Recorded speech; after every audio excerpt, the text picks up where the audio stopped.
much room between the wheel and the wheel well there. I'm gonna get a measurement to see how much this improves once we replace the springs. So we're about 7 inches here to the bottom of the hitch. So guys, I kind of live by the motto, if it ain't broke, don't fix it, and it's broke. I've noticed for quite a while that my van has been squatting more than it should be. The other day we went somewhere and I heard this creaking, like popping sound in the rear of the vehicle as we kind of went over a little bit of a hill. And then when I got home, I noticed there was a piece of spring on the garage floor. So that means it's time to do some suspension work. It's not that I don't want to do preventative stuff, but there's just usually a lot more pressing irons in the fire. If something's still working, you just use it. So I got complete suspension for this van. I ended up getting it off of eBay because it seemed like they had the best price and it was the easiest combination because I wanted to save money and wanted a complete package. So these are for the rear, and then I gotta open some packages up for the front. So this van has over 250,000 miles on it, so I guess it's well overdue. Not only that, we've hauled trailers with it and everything else, so it's definitely been put through its paces. So I bought the spring set, which I already showed you, and then this is the other set that I got. And this is supposed to have rear shocks and then the front shock spring assembly. I'll put links in the description of this video for all this stuff in case you're interested. I'm sure you can probably get it off of Amazon too, but I just got mine off of eBay. So this is the rear shocks. So we're gonna be doing a complete suspension upgrade on this 2006 Toyota Sienna. The rear should be pretty easy. The fronts could be a little challenging because they say that you're supposed to take the windshield wiper motor off to get to it. Oh yeah. Instructions there, hopefully that'll help. So that's the front assembly right there. Okay, so we're gonna get started on the rear. Nice thing about having this hitch on here is I can just jack the whole thing up really easy. Okay, we're gonna get both tires off and then put some jack stands under there. I always like to have something to lay on when I'm working under the vehicle in the driveway. So we're trying to put the jack stands right underneath where that spring is. So I need a little bit more height. Get that one in place. Those are kind of tough looking, kind of rusty. I don't see where the piece broke off yet, but who knows, it might be from the front. Okay, now we're gonna let this back down. Okay, I'm gonna keep some pressure on the jack so we can keep it up a little bit higher. First thing I gotta do is remove both tires. My socket doesn't fit very well because for years I think I've used a SAE socket and it's caused some burrs on my lug nuts. But I finally got the right size. I think this is a 21.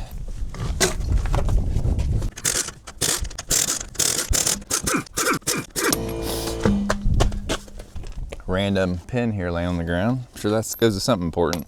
So what I like to do is just to make extra sure that I'm safe, even though I have jack stands and a jack on here, I like to throw my tires under here so that if for some reason everything else fails, I can still maintain some space under here. So now we're gonna loosen up the nuts on the bottom of these shocks. I like to spray things like this with a little PB blaster. This is a 3/4 nut here. I'll never understand why they use metric and SAE on the same type of vehicle, but boy, it's tight. So I'm gonna move up to my impact. Oh yeah, no problem. So I'm just going to loosen both sides up. Okay, both of those are loose. Go up top and loosen that up. So the access to the shocks are right in these little doors right there. Pop those doors off. There's a rubber boot over top of it. Pop that off. Right there's your nut. Just something to note when you go to loosen this nut up, it may turn this whole shaft, so there's like an Allen key that you can put in the end there to keep that shaft from turning. This must be a metric. I don't have one right close, so I'm gonna use a 7/32. And number 18 fits that. 7/32 Allen wrench. So we're going with, hopefully.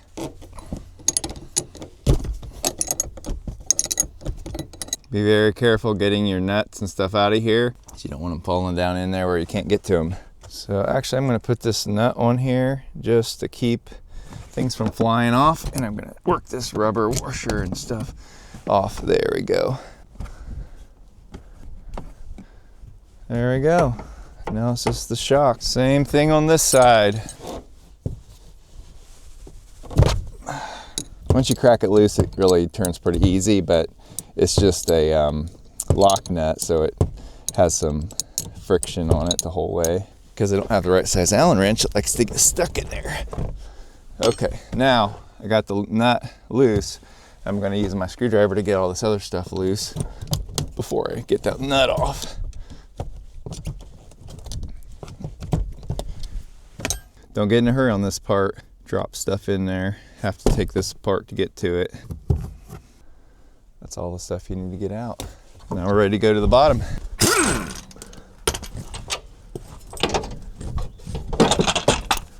Wow, that didn't take much to get out of there. These shocks still have a little bit of pressure in them, feels like. Toyota boy, you can't beat them.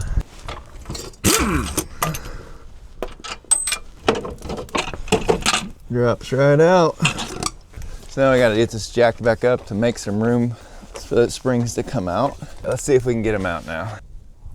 Nope, they're still tight. So we gotta go up higher. Well, that one fell out on its own. That's probably the one that, yeah, it's definitely the one that's broke. I'm gonna move this jack stand somewhere more helpful in case things start to move. There we go. Gonna get a little crowbar to help get that out there.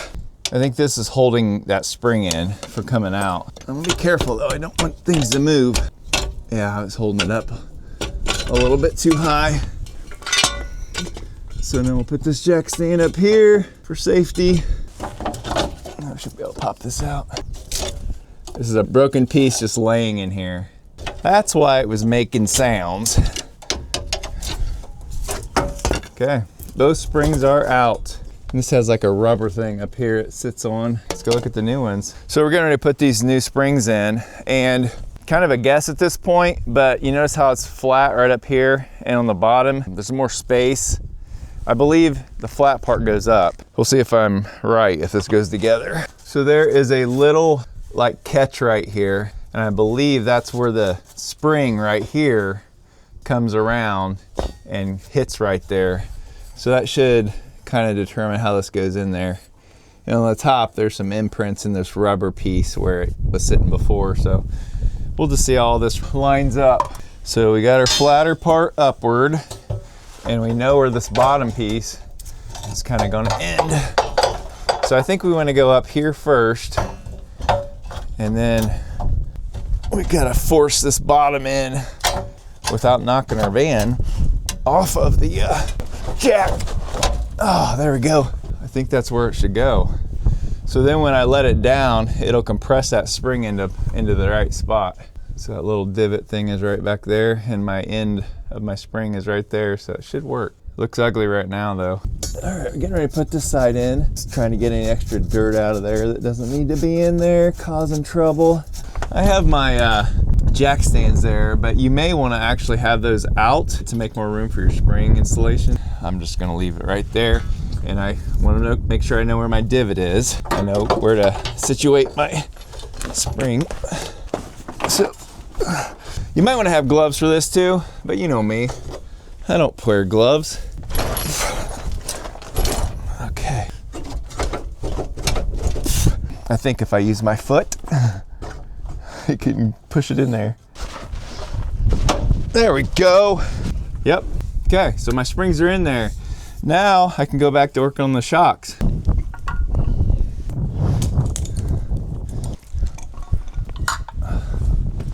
Okay, so we're getting ready to put these shocks back on, and it came with a new nut on top, but we're gonna use the old dust covers here, and we're gonna slide those over, line them up. Okay, so now we're gonna compress this and slide it in place. But before we do that, we're gonna put the jack stands back under here so we can shorten up that distance for the shocks. I'm gonna set them right underneath here, and we're gonna let them down, push those back up. There we go. I'm gonna get underneath here. I'm just catching that circle in there so that I can lift those back up. Made that spring look a lot better now. I'll let it down a little bit more. So now we're gonna put it in the top here.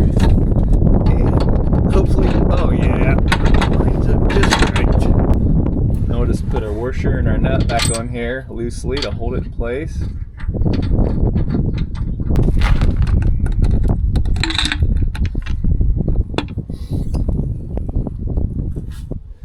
So how this works is you just slide the shock up in there where it's going to attach up top, and then the bottom just goes down here on this stud.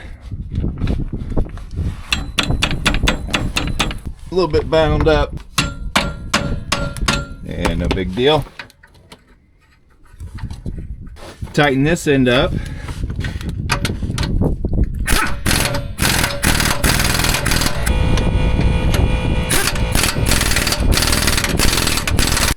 Have a little of that shaft sticking up, so we should be good. There we go. I let the jack down and that pushed this up farther so I can get my nut started. I'll get both sides started first.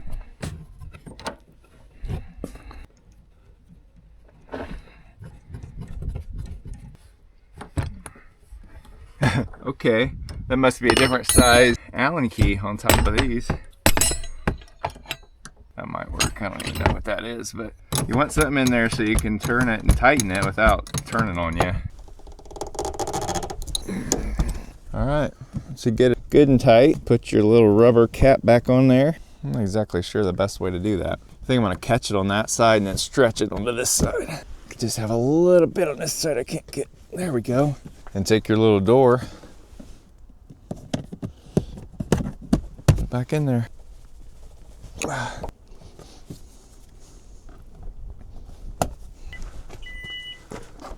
Okay, I think we're just ready for tires. All right, there's the new pieces in there. Just getting this tire back on and we'll let her down and see what it looks like. All